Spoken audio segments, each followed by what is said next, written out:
జనసేన ప్రస్తుతం రాష్ట్ర వ్యాప్తంగా సభ్యత్వ నమోదు చేస్తున్నారు. 2 తెలుగు రాష్ట్రాల్లో కూడా చేస్తున్నట్టు.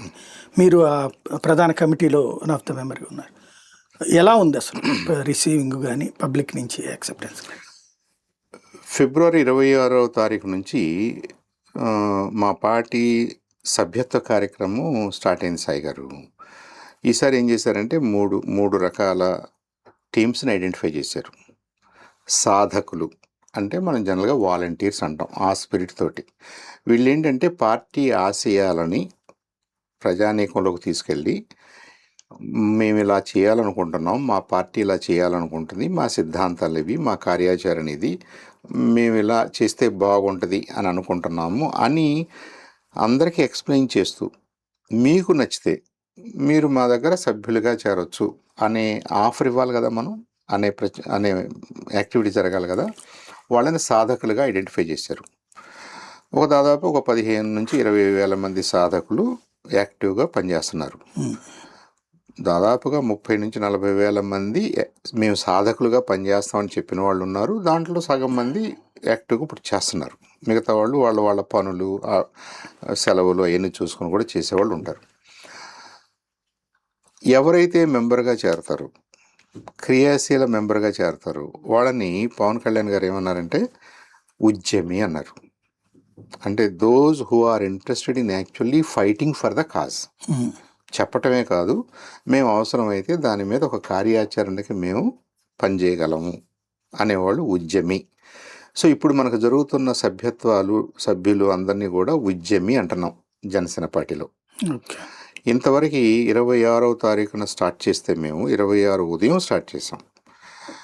అది చేసేటప్పుడు ఎవరైనా మెంబర్ కావచ్చు, ఎలాగైనా మెంబర్ కావచ్చు అనేది కాకుండా ఇది ట్రాన్స్పరెంట్గా జరగాలి. ఇది ఇప్పుడు జనసేన పార్టీలో 5వసారి జరుగుతుంది సాయి గారు. గత 4 సార్లు కూడా ఇదే జరిగింది. ఏం జరిగింది? మీరెవరు అసలు, ఏ ఊరు, ఏ మండలం, ఏ నియోజకవర్గం, ఇది ఒక రకమైన జనరల్ మ్యాపింగ్ ఏ పార్టీ అయినా చేస్తుంది. అలా అని చెప్పేసి నేను ఇక్కడ కూర్చుని రాయకూడదు. నేను మీ దగ్గరకు వచ్చి మీ ఆధార్ కార్డు కూడా మీ దగ్గర ఉంటే వెరిఫై చేసి మీ ఇంటి దగ్గర కూర్చుని మీరని కన్ఫర్మ్ చేసుకుని మీ వివరాలు ఈ పేజీలో, ఈ అప్లికేషన్లో, ఈ మొబైల్ అప్లికేషన్లో నింపిన తర్వాత మీరే ఆ 400 రూపాయల ఫీజు కట్టేలాగా ఏర్పాటు చేశారు. ఓకే, కొద్దిగా టైం తీసుకుంటుంది, కొద్దిగా రిస్ట్రిక్టివ్గా అనిపిస్తుంది, కానీ I think it is a most transparent way of doing membership. మీ దగ్గర ఒక్కళ్ళున్నా మీ మెంబరే, 2 మీ మెంబర్సే, 1,00,000 మంది ఉన్నా మీ మెంబర్సే. కానీ మనం ఎవరిని మెంబర్ అంటున్నాం, ఎవరిని ఉద్యమి అంటున్నాం, దాంట్లో ట్రాన్స్పరెన్సీ ఉండాలి. వాళ్ళు ఫీగా ఇస్తున్న డబ్బులకు కూడా అకౌంటబిలిటీ ఉండాలి. ఐ థింక్ నేను గతంలో టీడీపీలో పనిచేశాను, బీజేపీలో పనిచేశాను. ఇంత మోడరేట్ చేస్తూ, ఓవర్సీ చేస్తూ, ఇంత రెస్ట్రిక్టివ్గా ఆ పార్టీలు చేసేస్తారు. మెంబర్స్ మీకు ఇంట్రెస్ట్ ఉంది కదా, మీరు మెంబర్ అవుతారు కదా, కొన్నాళ్ళు పేపర్ మీద రాసేవాళ్ళం, కొన్నాళ్ళు మీరు 25 రూపాయలు ఇచ్చేవాళ్ళు, 100 రూపాయలు ఇచ్చేవాళ్ళు, ఇది జరిగిపోతూ ఉండేది. ఇప్పుడు మనకి టెక్నాలజీ కూడా ఉంది కాబట్టి, మనం పాలనలో పారదర్శకత కావాలంటున్నాం కాబట్టి, మనం అకౌంటబిలిటీ కావాలంటున్నాం కాబట్టి, why not we start with our own members అన్నది పవన్ కళ్యాణ్ గారి పాయింట్. దాని మీదే 4 ఎడిషన్లు జరిగినాయి, దాని మీద ఈ 5వ ఎడిషన్ కూడా జరుగుతుంది. I think we should appreciate that vision and that dedication. మనం ఇది కాదు ఎలాగోలా చేసేద్దాము, ఎవరైనా మా మెంబర్స్ని క్లెయిమ్ చేద్దాం అనుకుంటే ఏమైనా చేయొచ్చు. దాంట్లో ఓవర్ నైటే మనకి లక్షలు కోట్లు వచ్చేసే అవకాశం కూడా ఉంటుంది. మనమే పెద్ద పార్టీని క్లెయిమ్ చేసుకోవచ్చు. ఓన్లీ క్లెయిమ్ చేసి ఎంత దూరం వెళ్తాం? రైట్, గ్రౌండ్ స్ట్రెంత్ రియల్గా ఉండాలి కదా. ఈ ఐడియాస్ తోటి ఆయన స్టార్ట్ చేసి గత వారం రోజులుగా ఐ థింక్ మేము ఒక 5.5, 6 ఆ రేంజ్లో ఉన్నాం. ఇప్పుడు యావరేజ్ రోజుకు 1,00,000 కుడి ఎడంగా అన్నట్టుగా వస్తున్నాయి. ఇది ఇంకో 1 వీక్ కానీ అలా జరుగుతుంది అనుకోండి. ఒకరోజు ఎక్కువ జరగవచ్చు, ఒకరోజు తక్కువ జరగవచ్చు. ఇప్పుడు అందరూ కూడా గేరప్ అయ్యారు. ఈ సాధకులని మనం ఎవరైతే అంటున్నామో వాళ్ళు గ్రామాన వాళ్ళందరికీ చెప్పి మళ్ళీ రేపు వస్తామమ్మా, సాయంత్రం వస్తాము, మళ్ళీ మనం ఇదంతా రాసుకోవాలి, మీరు 400 రూపాయలు పే చేయాలి, ఇదంతా ఈ ప్రాసెస్ ఉంది కాబట్టి కొద్దిగా టైం తీసుకుంటుంది. ఇనిషియల్గా ర్యాంప్ అప్గా టైం తీసుకుంది. నాకు ఒక క్వాలిటేటివ్ డిఫరెన్స్ అయితే కనిపిస్తుంది సాయి గారు. I don't want to compare with other parties. నేను వాళ్ళని బ్లేమ్ చేయట్లేదు, అలా ఆ కంపారిజన్ కోసం కాదు. ఇక్కడ ఏం జరుగుతుందని అర్థం చేసుకోవడానికి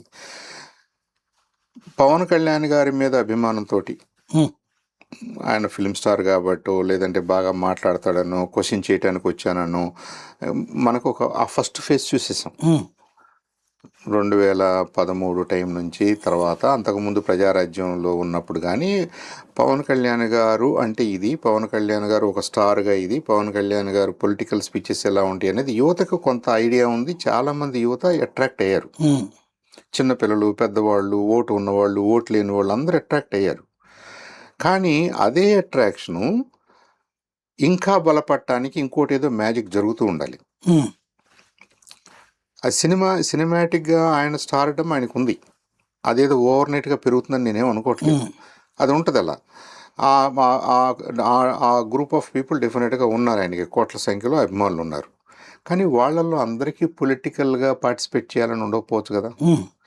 పొలిటికల్గా పార్టిసిపేట్ చేసే ఆ ఇంట్రెస్ట్ ఉన్న వాళ్ళని మనం సభ్యులుగా అనుకుంటే, నాకు తెలుసో తెలియకో నేను పోయినసారి చేయలేకపోయానండి, ఈసారి చేశానండి అనుకుంటున్నారు. కాబట్టి 1వ ఎడిషన్ కంటే 2వ ఎడిషన్లో సంఖ్య పెరిగింది, 2 కంటే 3లో పెరిగింది, 3 కంటే 4లో పెరిగింది, ఇప్పుడు 4 నుంచి 5లోకి వచ్చాం. రైట్. ఇప్పుడు పెరుగుద్ది, డెఫినెట్గా నంబర్ పెరుగుద్ది. పెరగటానికి ఇప్పుడు బలమైన కారణం ఏంటి?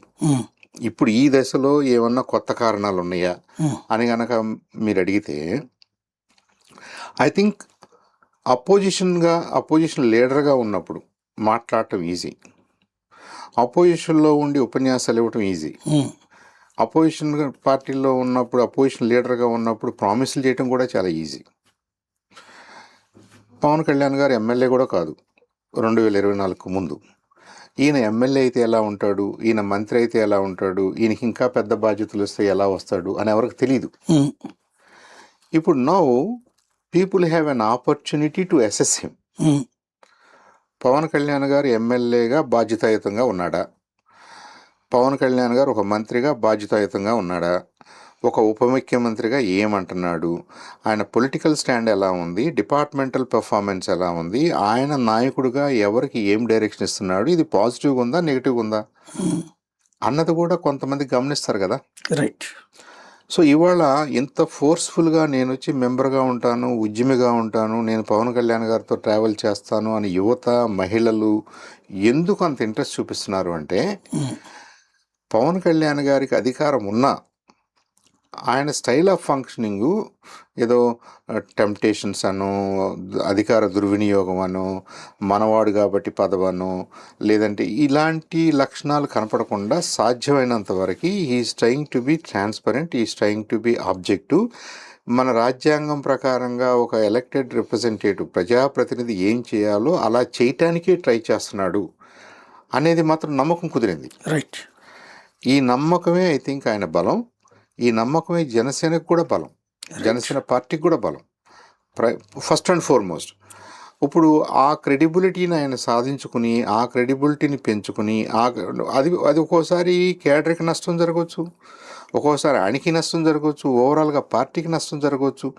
మొన్న ఎలక్షన్లో 21 సీట్లు ఎందుకు తీసుకున్నారు, ఇంకెక్కువ తీసుకుని ఉండొచ్చు కదా, లేదు మేము 10 ఏళ్ళ నుంచి పనిచేస్తున్నాం, మాకేదో ఒక పదవి ఇవ్వాలి కదా, మాకేదో బాధ్యత ఇవ్వాలి కదా, ప్రభుత్వంలో నామినేటెడ్ పదవి ఇవ్వాలి కదా అనే అసంతృప్తి చాలామందిలో ఉంటుంది. రైట్. ఉన్నంత మాత్రాన వీళ్ళంతా మా వాళ్ళు కాబట్టి మా వాళ్ళకి ముందు మేము సర్వ్ చేయాలి, మేము కావాలంటే కొద్దిగా లైన్ క్రాస్ చేసైనా సరే మా వాడిని ముందు పెట్టాలి అనే యాటిట్యూడ్ ఉందనుకోండి, ఆ పార్టీ విధానాలు, ఆ నాయకత్వం విధానాలు ఒక రకంగా ఉంటాయి. రైట్. పవన్ కళ్యాణ్ గారు ఏమంటున్నాడు, మనం బాధ్యతాయుతంగా పనిచేద్దాం, మనకి నష్టం జరుగుతున్నా, కొద్దిగా డిలే జరుగుతున్నా, మనలో కొంత డిస్సాటిస్ఫాక్షన్ ఉన్నా కానీ అది పర్సనల్, అది విత్ ఇన్ ద ఫ్యామిలీ, అది విత్ ఇన్ ద పార్టీ, మనకు సంబంధించిన అంశం. ఇది ప్రజల మీద మనం రుద్దకూడదు, ఇది ప్రజలకు నష్టం కలిగే విధంగా మనం బిహేవ్ చేయకూడదు. సో మన ultimate goal is different. Ultimate గోల్కి మీరందరూ నాతో పాటు ట్రావెల్ చేయాలి, పార్టీతో పాటు ట్రావెల్ చేయాలి, మీరుగా యునైటెడ్గా ఉండాలి, మీలో కామరేడరీ పెరగాలి, ఇవి ఆయన మాట్లాడుతున్న మాటలు. రైట్. సో మనలో కామ్రేడరీ పెరిగితే, మనకి ఓవరాల్గా బలం పెరిగితే, మనం మరింత మందికి సేవ చేసే అవకాశం వస్తే మనకి ఆటోమేటిక్గా మనమే కదా చేయాలి, మనకే కదా అవకాశాలు వస్తాయి అన్న స్పిరిట్లో ఆయన మాట్లాడుతున్నాడు. కాబట్టి ఐ థింక్ యువత చాలా బాగా, ఒకప్పుడు సినిమాటిక్ స్టార్డంతో వచ్చిన వాళ్ళు కూడా ఇవాళ రాజకీయ కార్యకర్తలుగా కాస్త ఇవాల్వ్ అవుతూ, రాజకీయాలను అర్థం చేసుకుంటూ, మిగతా పార్టీలతో పోల్చుకుంటూ, పవన్ కళ్యాణ్ గారి విధి విధానాలు, ఈ లెవెల్ ఆఫ్ ట్రాన్స్పరెన్సీని అప్రిషియేట్ చేస్తూ వాళ్ళు ర్యాలీ అవుతున్నారనేది నా అభిప్రాయం. రైట్. ఇది ఈ సైకిల్ అయిన తర్వాత మళ్ళీ మనకి అనలైజ్ చేసుకోవడానికి అవకాశం ఉంటుంది. ఆ డిస్ట్రిక్ట్లో ఏమైంది, ఈ డిస్ట్రిక్ట్లో ఏమైంది, పలానా చోట, ఇవన్నీ మళ్ళీ మనం అనలైజ్ చేసుకోవచ్చు. బట్ ఓవరాల్గా స్టేట్లో కానీ తెలంగాణలో ఏంటంటే మనం యాక్టివ్గా పనిచేసే సాధకులు తక్కువగా ఉన్నారు. కాబట్టి అభిమానులు వేరు, ఇప్పుడు మనం చెప్తున్న సభ్యులుగా తీసుకురావగలగాలి కదా, ఇది కొంత యాక్టివిటీ జరగాలి కదా, యాక్టివిటీ జరగటంలో కొంత స్లోగా ఉన్నారు.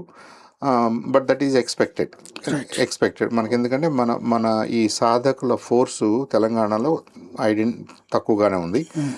ఇక ఇవాళ రేపటి నుంచి కూడా మిగతా సిటీస్లో, మిగతా స్టేట్స్లో, మిగతా కంట్రీస్లో కూడా కొంతమందికి అవకాశం ఇస్తున్నాం కాబట్టి, ఇస్తూ వెళ్తారు. కాబట్టి ఫస్ట్ మన బేస్ మన 25 పార్లమెంట్ నియోజకవర్గాల్లో కూడా కోఆర్డినేటర్స్ని పెట్టుకుని 175 నియోజకవర్గాల్లో కూడా సభ్యత్వ కార్యక్రమాలు చేసుకుంటూ, వీటన్నిటికంటే ముందు పైలట్గా పిఠాపురంలో చేసాం already. Right.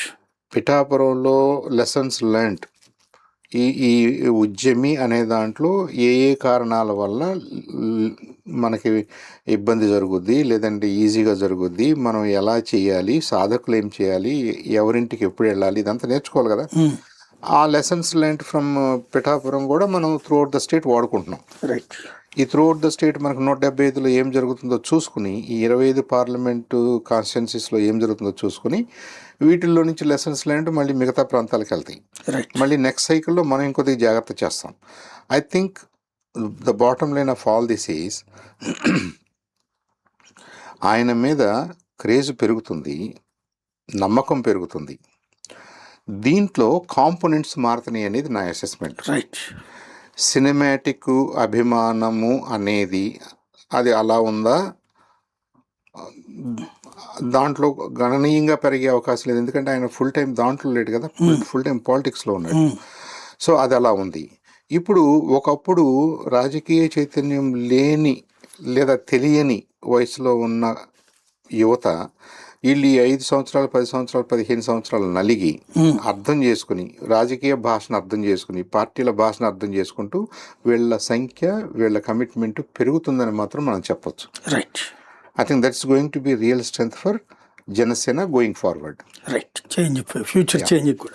Thank you. Sir. ఇది జనసేన అయితే ఇప్పుడు దూకుడుగా ముందుకెళ్తోంది, బాధ్యతతో ముందుకెళ్లాలనుకుంటుంది, బాధ్యతగా కార్యకర్తల్ని మొబిలైజ్ చేసుకోవాలనుకుంటుంది, సక్సెస్ కావాలని కోరుకుందాం.